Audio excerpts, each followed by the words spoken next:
back. Again. What's up, baby? I was conscripted into the Vietnamese army. Okay, obviously I'm joking, but I am working on a brand new series discussing Vietnam War games. And basically the setting is me playing as an American DJ from like the 60s and 70s, discussing and reviewing Vietnam War games. And unfortunately, I'm starting the series off with the Burning Lands drama. And while this isn't like the Burning Lands video that I was hoping to make, I gotta say, the video is still pretty funny so far.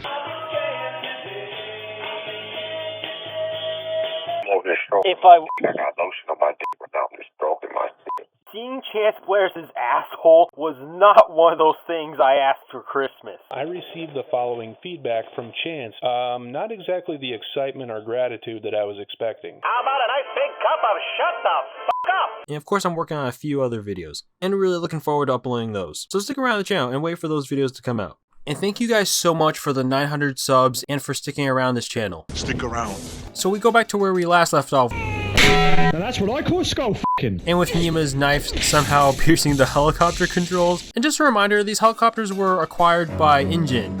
And what was it that John Hammond kept on saying in the movie? Top of the line. Spared no expense. This of course leads to Billy losing control of the chopper and crashing into a forest. Watch out! Pilot dies mid-flight. Okay, there is no way they can survive that. Like, they're dead. See this? You can't survive it. It's not possible unless you're very, very lucky. And then the Raptors tried to bring the tower down by giving themselves concussions. So after like 30 minutes of doing puzzle crap, we start running ahead towards the tunnels. And look, the Raptors like are right there on her tail. Right there. And yet in the next scene, they're like 20 feet away from them. Like what, did their concussions kick in or something? Damn, just gave myself a fucking concussion. Or did they just run out of oxygen after all that headbutting? You need to stop and just take a breath. And then we come back to Billy and Oscar. Huh? Are you kidding me? They survived that explosion? I'm sorry, am I watching the 3rd episode of Jurassic Park the game? Or am I watching the 3rd episode of the Star Wars sequel trilogy?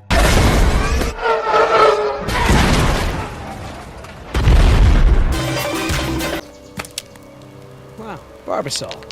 Oh man, I hope it's not for her face. Yeah, I don't know, man. She doesn't look like Aloy to me. So after Oscar and Billy find out what's in the shaving cream, Oscar decides that Billy should start asking her about what's in the can. Oscar in the meantime is gonna go find the survivors with the power of stealth sections. And by stealth section, I mean quick time event. Jeez, at least in the Walking Dead games, you can actually, you know, press the forward button to actually go forward instead of just pressing the button that the game tells you to press. Like, jeez. Dios mío, they open doors. I know. So after we Rambo the video game stealth section our way through the Raptors, Sneaking around gets you nowhere. we cut back to Nima and Billy. Look at little Tim sleeping so soundly. Then Nima tells the truth about the can, and they decide to split the cash when they reach the mainland. Huh? And then Nima does a Leon Kennedy jump flip, and after that does a really stiff animation. This damn door! And then Billy rewards you with his beautiful facial animations. And then we come back to Dr. Harding and Dr. Sorkin. Remember that part in the first movie where they talked about the lysine contingency? So basically it's to prevent the dinosaurs from having lysine so that way the dinosaurs will be killed off and, you know, they don't reach the mainland and get people hurt.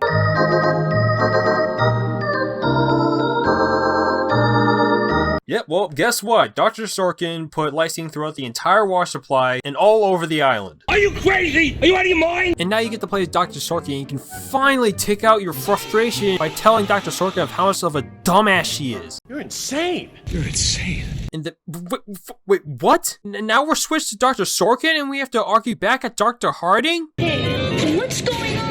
Okay, yeah, and sure, in a lot of Telltale games, you do some arguing with other characters, and even in other click adventure games, they do the same thing. But in those games, you were playing as one character. So, you know, those arguments actually made sense because, you know, you were playing as that character and you can argue back and give out your own opinion and stuff. Well, unless you're playing as Max from Life is Strange, because she's too much of a wuss to argue back at Chloe. And you can't argue with her or disagree with her even if you wanted to. You pussy! Chloe, you hard. I wish I was there. I'd be calling her out on all her bull. Like, Chloe, do you know how much bull you on right now? And sure, the video games that are made by Supermassive Games, you also get to play as multiple characters, but you usually get to play as one character per chapter, so you're not switching back and forth every time you get into a conversation. So when you have us switching from multiple characters at the same scene, game, it just feels like you're just arguing with yourself. Like, does that make any sense? No. So anyway, after spending like minutes arguing with yourself, we come back to Oscar trying to sneak his way past the raptor. Here they come. Does this man not have eyes or ears or anything? And if you fail some of the QuickTime events, it shows Oscar fighting the raptor for like half a second and then getting killed. You're a sneaking bitch! Which doesn't really make any sense because you end up fighting the raptor anyway, but I guess the game just wanted the music to kick in first. I see bad quick times today. So then after fighting the raptor with the power of Resident Evil 4 QuickTime events, slow motion. Oh my god, he can actually die? And yeah, I know, you probably think that this is unrealistic and that the raptor can easily take out this guy. But for crying out loud, if two raptors get outsmarted by children and can't even catch up to middle-aged nerds, cheetah speed, 50, 60 miles per hour if they ever got out in the open, and they're astonishing jumpers. then what makes you think that a single raptor can take out a mercenary with overgrown biceps? Overgrown bicep? We then come back to Gary and Jesse, running away from the rest of the raptors. And then Oscar just comes out and charges straight at them. You sure you want to take care of business? You fucked up my face. And the raptors run away? Yeah, pussy! Why do they do that? Just because that one raptor got a scratch on his eye? And because he has like one of the raptor's blood on his hands? Watch out! Crazy fucker with a knife coming in! Jeez, these guys got no balls. Oh, is that a problem? Oh yeah, that's right, all the dinosaurs are female. Anyway, it's time to continue our journey of getting off the island. But first, Oscar decides to scout up ahead and gives us some really weird dialogue, like Resident Evil 1 level of dialogue, the original Resident Evil. I'm gonna scout ahead and make sure there's no dinosaur party happening when we get there. Here's a lockpick. It might be handy if you, the master of unlocking, take it with you. Master! Anyway, after we reach the next checkpoint, You got a key? I'm afraid not. How about a smoke? Got gum. Jessica decides to tell everyone the reason why the raptors managed to follow them. And that's because she stole Dr. Sorkin's cigarettes and decided to get high. You let the raptors get to us because you wanted to smoke? Cause you know, it can't be a Jurassic Park story if there aren't kids doing stupid stuff in them. Turn the light off! Turn off that light! Turn off that light! And then Jessica Harding gets really angry. You have made me very angry. For not being allowed to smoke. Right. Not because you want to see me or anything. Look, you don't have to worry about me, Dad. I'm almost 15. I can take care of myself. I don't need you or Mom or anyone. Oh yeah?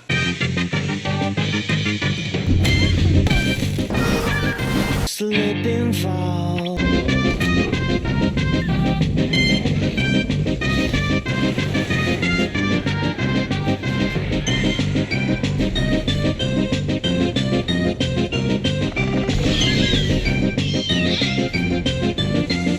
I don't need you or Mom or anyone. Yeah, okay. Yeah, okay. Yeah, okay. Yeah, okay. Yeah, okay. Sometimes I'm a total bitch. And then Jessica and Gary are arguing and Yeah, well, you know what? I can't bail you out if you get us eaten by dinosaurs. Jerry, don't leave my sight until we're off the island. Oh my god, shut the fuck up! in the end, Jessica wins and Gary loses, just showing you how much of a pansy father he is. Shut up and quit being such a pansy. Ellie, stop acting so stupid. You stop acting so stupid. Okay. Yeah, pussy! So after we get into the next room, What are we looking for? A power console, and probably a master release valve. I hate valve puzzles. and then we do another long puzzle that takes like 30 minutes.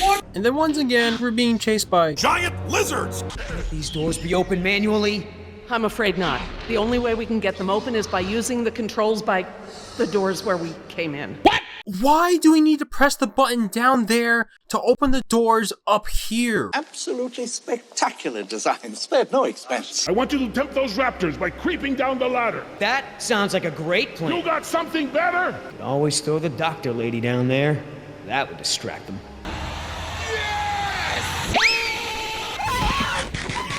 Okay, you know what? I take back what I said in the last video. Billy is now my favorite character in the game. So then we do more QuickTime event stealth sections and then... Sneaking around is never gonna pay off, you fat Something's in my ass. And tragically, they kill off my second most favorite character in the whole game.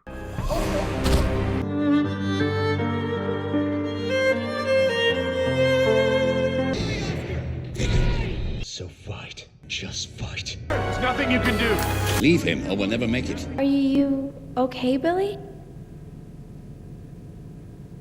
What the hell do you think? And this is why I like Billy. He goes from comedic relief to stern and serious. He starts off by telling really corny jokes. Oscar, me smell frightened baby in pilot seat. You eat. Do you see me fucking laughing, my gamer? To straight up lashing out at people. When we get back, we're gonna make sure he is duly recognized for his— Get the fuck out of my sight before I demolish you. And even making really serious cold glares at Jesse. What the fuck are you looking at? And honestly, who can really blame him? He lost his best friend and pretty much his entire crew. He's like the only one left from his squad. I said I'll be fine, remember? All I need is space.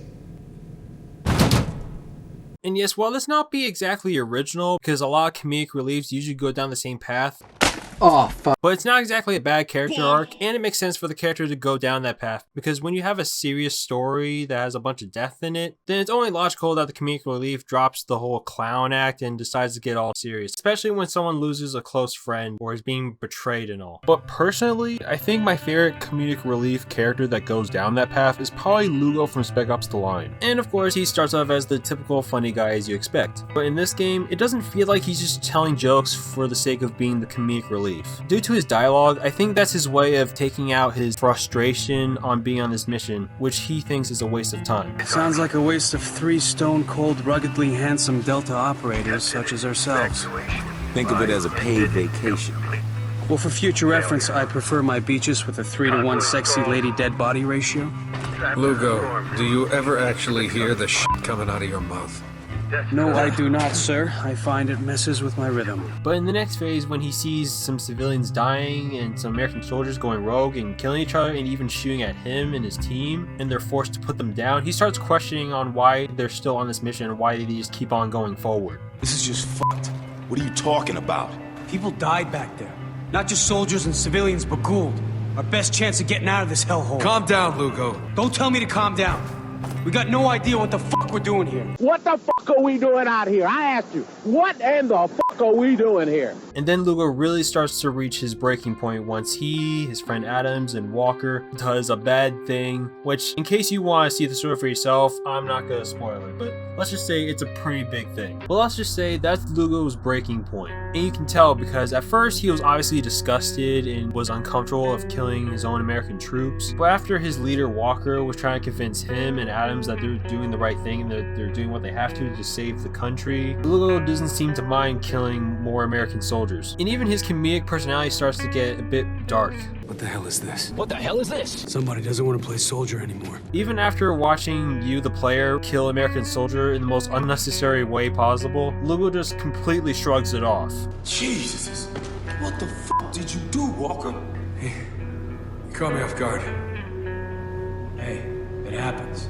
Now come on. But where Lugo really crosses the line, get it? Because the game is called Spec Ops: The Line. Nobody's laughing! Is when we encounter this civilian that has been helping out this group of rogue soldiers that have been trying to kill us the whole time, and he... Thanks. Hey, yo, what the fuck? Get the fuck off me, man! You just shot an unarmed man. He should have harmed himself. And that's why Lugo is my personal dynamic comedic relief character. And honestly, the whole story in general is really good, and I suggest that you go check it out. Because I assure you, this game makes Call of Duty look like Fortnite.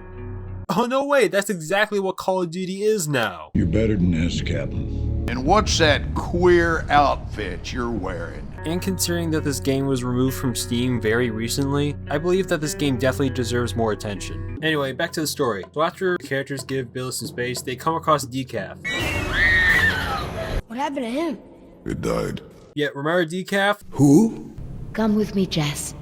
Try not to look, okay? Come over here and see what I drew. Just come on, okay? Yeah, well, apparently he's still alive. My God, he's alive! He's paralyzed and almost certainly brain dead.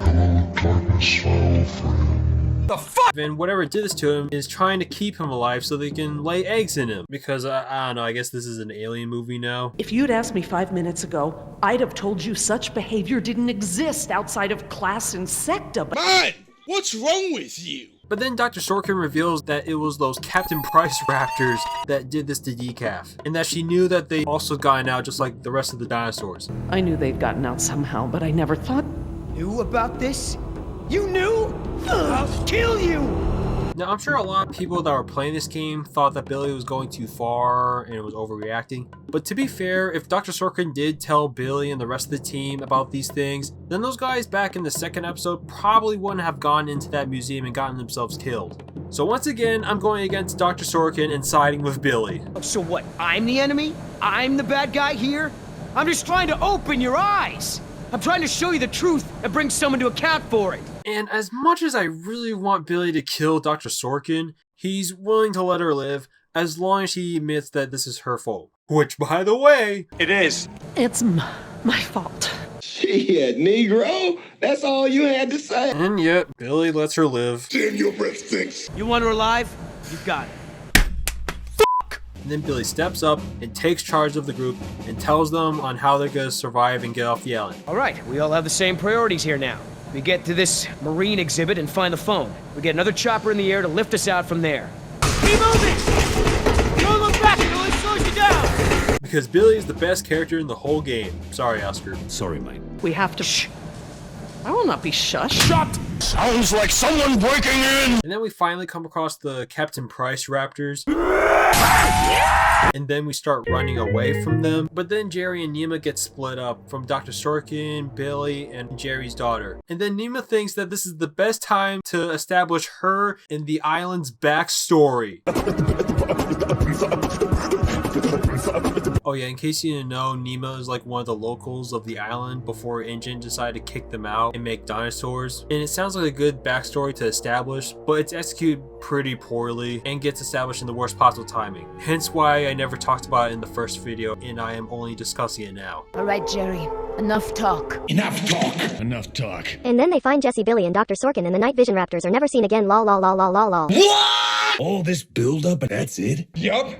What an anticlimactic ending. Like I'm just saying, they build them up all the way to episode 1, 2, 3 to 4, and we finally get to see their faces. They only get like 15 minutes of screen time. That's it? What the fuck? You know those movies where they try to juggle multiple story plot elements at the same time, but it just feels like they're just cramming too much into the movie, and like the story was just sloppily made and all over the place and unorganized? Yeah, the story of Jurassic Park the game is basically that. Hey, don't open that. Are you crazy? Someone will see. See what? What was that thing? Some kind of spy gear? Yeah, that's right. Top secret. In fact, if you tell anyone about it, I'll have to kill you. Whoa, whoa, whoa, whoa, whoa, whoa, whoa. I was just kidding around. And then Billy tells the group that they don't have much time left because the military are planning to drop bombs all over the island and make the dinosaurs go extinct. Goodbye, dinosaurs. And then Dr. Sorkin betrays the group because he wants to stop the military from turning Jurassic Park into Vietnam. And then once the group catches up with Dr. Sorkin, she completely takes them hostage. Oh, you gotta be shitting me. And then Billy comes up and tells us of how much of a big group of dumbasses we were for defending Dr. Sorkin. Just mark my words. She will save just one of those animals before she lifts a finger to help you. We wouldn't be in this mess if I had killed her when I had the chance. Thank you! I was just about to mention that! And then Dr. Sorkin talks to the military and tries to convince them to stop the bombing and tries to tell them that the island needs to be preserved.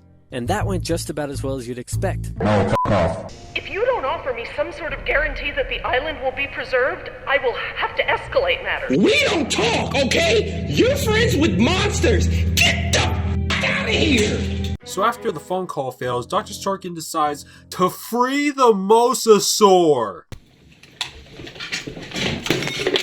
And then Gary tries to convince her not to and goes all, "Oh, Dr. Sorkin, you're better than this." You're smarter than that, Laura. Bitch, please! Also, has anyone else noticed of how useless Gary has been throughout episode 3 to 4? Oh, do you guys remember that psychopath Nick from Jurassic Park 2? I mentioned him in the first part on how a group of guys saved him and his friends and even guided them the location to the radio where they can call for help. And he thanked them by sabotaging their weapons and their means to defend themselves because apparently dinosaur life matters more than human life, even though those guys probably had some innocent families to feed. Yeah, that guy. If you don't care for animals' life, I might not care for yours. Yeah, well, I kid you not, Dr. Sorkin is somehow even worse than Nick Van Owen. You make him look fucking good. Nick Van Owen would punch Laura in the face. That's how fucking crazy she is. And as for Sarah, she claims to be a professional. But when the main characters get to the island, we see that the first thing she does is leave her survival pack in the middle of open ground where a dinosaur can easily just step in and destroy all of her survival gear, including her satellite phone. I am a Stegosaurus! Then there's the part where she goes to pet a robotic dinosaur, cause you know, that's definitely never been done before. We did this already! And then nearly gets killed because of it, and then she later says, "We're here to observe and document, not interact." Even though she completely disregarded that rule 2 minutes ago. And then finally, there's this scene. Oh no, it's from your baby. I said it's broken leg.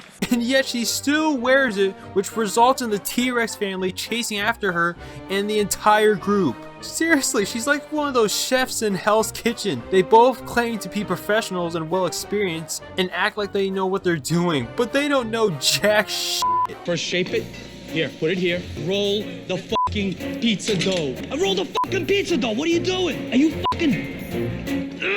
Now look, it's fine to have a reckless character that might take life-threatening risks. Take Haji from Attack on Titan for example. Like Sarah, they're both fascinated about the creatures that want to kill them, and want to learn more about them, and they both often put themselves in danger for it. But here's the thing, the reason that Haji puts herself at risk is not just for the thrill, but so she can learn about the Titan's strengths and weaknesses, so that humanity can have a chance to defeat the monsters that are trying to kill them. Sarah, on the other hand, is putting herself at risk just for a documentary to convince the public to go against InGen. We're trying to bring the dinosaurs back on the mainland, which I'm not really sure if you really need a documentary to do that. Of course, unless the script says so. That being said, she does not need to make physical contact with the dinosaurs. No, as a matter of fact, she's not even supposed to do that. And in terms of experience, Sarah has a couple of years studying animals from Africa.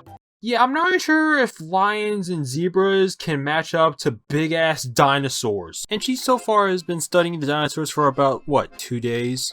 Haji, on the other hand, has been experienced with the man-eating giants for 6 years. God damn. Oh, and there's one last thing about Sarah that I need to talk about. And after all this about Nick Van Owen and Sarah and what I'm about to say now, I'd like to see you guys try to come up with a reason why people would watch Lost World for the story, which they don't. They watch this movie because it's fun to watch. And that's fine. Sometimes I watch movies for the action scenes too. And I absolutely loved this movie when I was a kid. That being said, I'm in my 20s now, so I'm not going to turn off my brain and ignore the dumb contrivances. The movie is fun, but people cannot care less about these characters. Because if people don't like the characters, then they don't like the story. Anyway, get a load of this. 30 minutes into the movie, Malcolm finds out his daughter snuck her way onto the island full of dangerous giant lizards. And while Malcolm is lecturing his daughter, Sarah straight up takes his daughter's side and congratulates her and encourages her to do stupid, dangerous things like this in the future. I don't want to live anymore.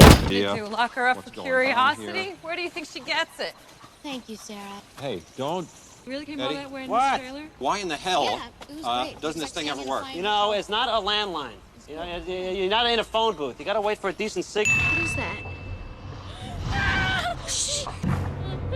What a great character. What a lovely mother figure. I'm the best kind of girlfriend there is.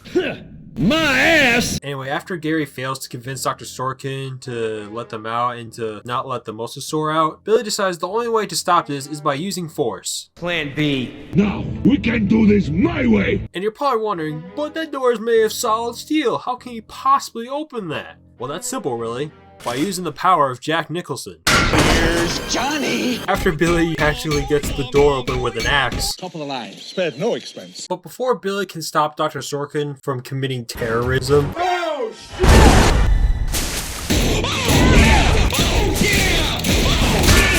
Let's go! I'm sick of her ass! I'm sick of that shit! Whoa, what is wrong with your face?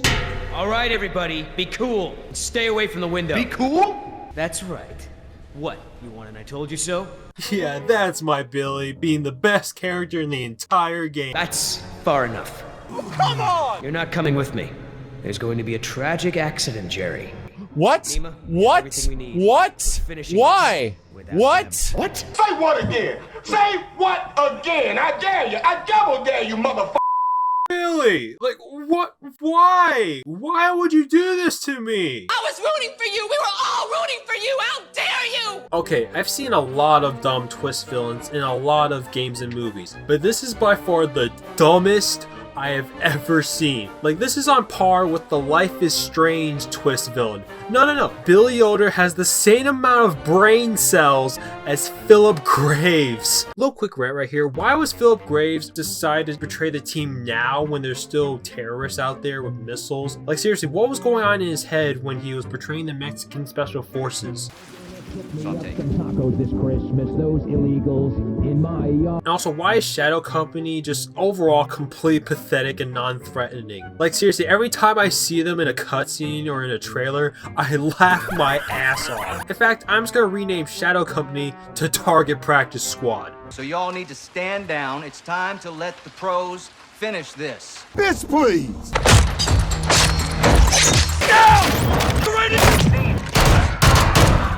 Fucking failure. And then Nima tells everyone what was actually in the shaving cream from earlier. L Snitch in the chat! And then Billy is all like, I won't kill you, but that doesn't mean I don't have to save you. Be a chump. So then one runaway scene later, they trap themselves in the pod. And then Jesse. You want to cook crystal meth? Then Jesse reveals that He, doesn't have the canister. What? And that pretty much explains why Billy was all like, Hey, hold up, she got my money in the coat! okay, while Jessica can be a bit annoying throughout the game, mostly in episode 3, I will admit, she is a bit more resourceful and useful compared to most kids in the Jurassic Park series. I promise not to steal anymore. Okay, but... that one's a freebie. Jerry, look! Since Nima knows her way around the island, she knows that there's a cave at the end of here, and that they can use the pipeline as cover away from the mosasaur. And you think we can hold our breath the whole way? I can't hold my breath forever. I'm not a fish. I gotta breathe air. Yeah, well, luckily for them, not only do they have scuba gear right next to them, but Jessica also knows how to scuba dive. Oh, well, isn't that convenient? Yet I changed my mind. These are rebreathers and I've never actually used one. I'm not ready for this. Hey, you can do this. What if something goes wrong? Stop being a bitch and come on! So after Nima, Jessica, and George Clooney swim their way to the pipelines and get past the mosasaur. Fire, you son of a... Oh shit. We reach the cave that also conveniently leads us to the docks. Wait, I don't see anyone on it. Maybe a dinosaur ate them. Maybe Billy ate them. And then we get to the Nima versus Billy fight scene. And Billy is all like, You know, things don't have to be this way. We'll kiss and make up. but then Nima is all like, Mixed race couple? Cringe. No more talk. Enough talk. Enough talk. You need to shut the fuck up! So after we fight Billy in a Leon versus Krauser QuickTime event boss fight, the QuickTime events don't really matter, because no matter what, even if Billy takes 10,000 volts to the face, Yo! Yo, holy shit, he's dead! Billy will always come out on top. And if you guys ever seen a Jurassic Park movie before, then you probably know this is the part where the T-Rex shows up for the final act. Well, you know, except for this one.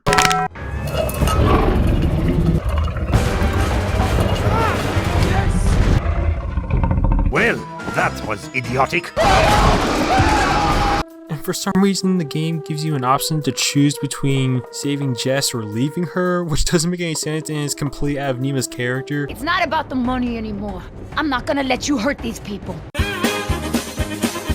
I'll get you, bitch. Throws me up in the air like a goddamn fucking ballerina, and then he eats me. Either way, I chose to leave Jess because that's funny. You bitch! You fucking bitch! You're gonna leave me? And I'm guessing this is where Telltale got their idea to make a game that is choice-driven just a year after this game. And then Jerry survives the T-Rex encounter in the most ridiculous way possible. Seriously, is there anything this guy can't survive? Jesse starts the bow and Gary tries to outrun the T-Rex, and how fast can the T-Rex run again? Well, we clocked the T-Rex to 32 miles an hour. Then Jesse and Jerry fuck off into the sunset. Happily ever after. So, Jurassic Park the game, is it any good? That's a bit of a complicated question to answer. Let's start with the story.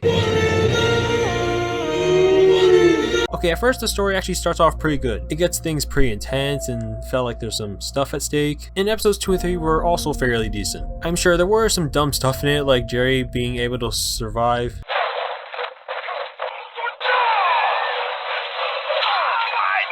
Meanwhile, in the parallel universe... I broke my fucking leg! But let's be real, it's not like the Jurassic Park movies were realistic either. Wouldn't the full force of a T-Rex kind of snap their arms or crush them or something? They're strong kids, I guess. Sounds that way. Although I think my biggest complaint about the story is probably episode 4. Like when they were finally bringing the night vision raptors out and they only got like a couple minutes of screen time, you know, after they build them up for like 3 episodes.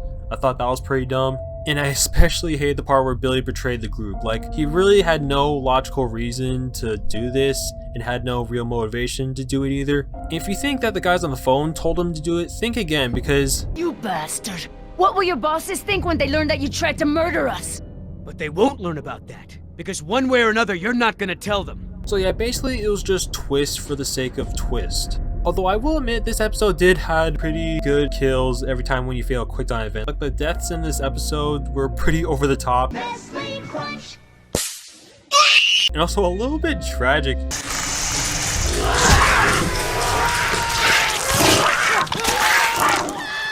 Holy shit, that's terrible. Like Jesse and Jerry's final moments, they're embracing each other as everyone screams and dies around them. But honestly, the story is really not that bad comparing to recent Jurassic Park movies that came out. In fact, I think it's safe to say that this should have been the 3rd movie of the Jurassic Park series. Though I will admit, and yeah, I know I said in the last episode that I said that Jurassic World 1 was pretty stupid, but I will admit the story of Jurassic World 1 did seem a bit more serious. Like the beginning of Jurassic World 1, like everything was all, you know, hyper and fun, and then the dinosaurs attack and everything got a bit more grim a little bit. Like you got to see like all the civilians and the children like suffering and going through like some serious trauma over the attack. So I will admit the Jurassic Park game didn't felt as serious as Jurassic World 1. There, are you happy now, fans of Jurassic World 1? There, are you happy now? And speaking of movies, let's talk about the negatives. Jesus Christ, what the fuck? And as you all know, the point of video games is to have fun and, you know, do some stuff they can't do in the real world. But in this game, you're either just pressing buttons that the game is telling you to, or clicking on some certain dialogue. And that's about as boring as you expect.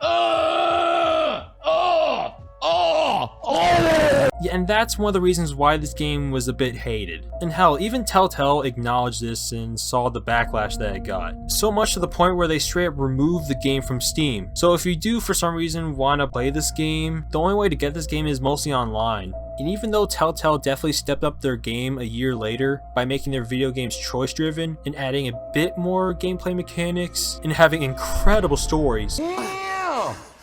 Looks like I'm gonna have to chop that leg off, son. What? Are you crazy? No, I'm Sam Jackson. People did later realize that the gameplay is not much to write home about, so what's the point of buying the game when you can just go to YouTube and watch your favorite YouTube play the game? This, of course, eventually led to Telltale losing a lot of money and unfortunately shutting down. Or do they? So in conclusion, is this Telltale's worst video game? In terms of gameplay, yes, it's god awful and I can understand why they removed this from Steam. But in terms of story, I don't know, I heard some people complain about Telltale's Guardians of the Galaxy or The Walking Dead Season 3. But you know, if they just removed all the gameplay and whatnot, this would have made for a pretty good movie and it would have been a nice addition to the Jurassic Park series. Hell, in terms of story and characters, I'd say it's a lot better than Jurassic Park 2, Jurassic Park 3, Jurassic World 2, and Jurassic World 3. And yeah, I know you guys probably like Jurassic Park 2 because it has some good action, or maybe because you grew up with it. And honestly, that's probably the same thing with me. Because like I said before, when this game first came out, I was like 11 years old. So maybe I'm being nice to this game because it was part of my childhood. But whether this is Telltale's worst story or not, you can tell that Telltale definitely does not have fond memories with this game. And it's definitely the black sheep of the Telltale series. Overall, I give this game's story like a 7 out of 10. I probably would have given it a higher rating if episode 4 didn't screw things up. And as for the gameplay, that's a freaking -1.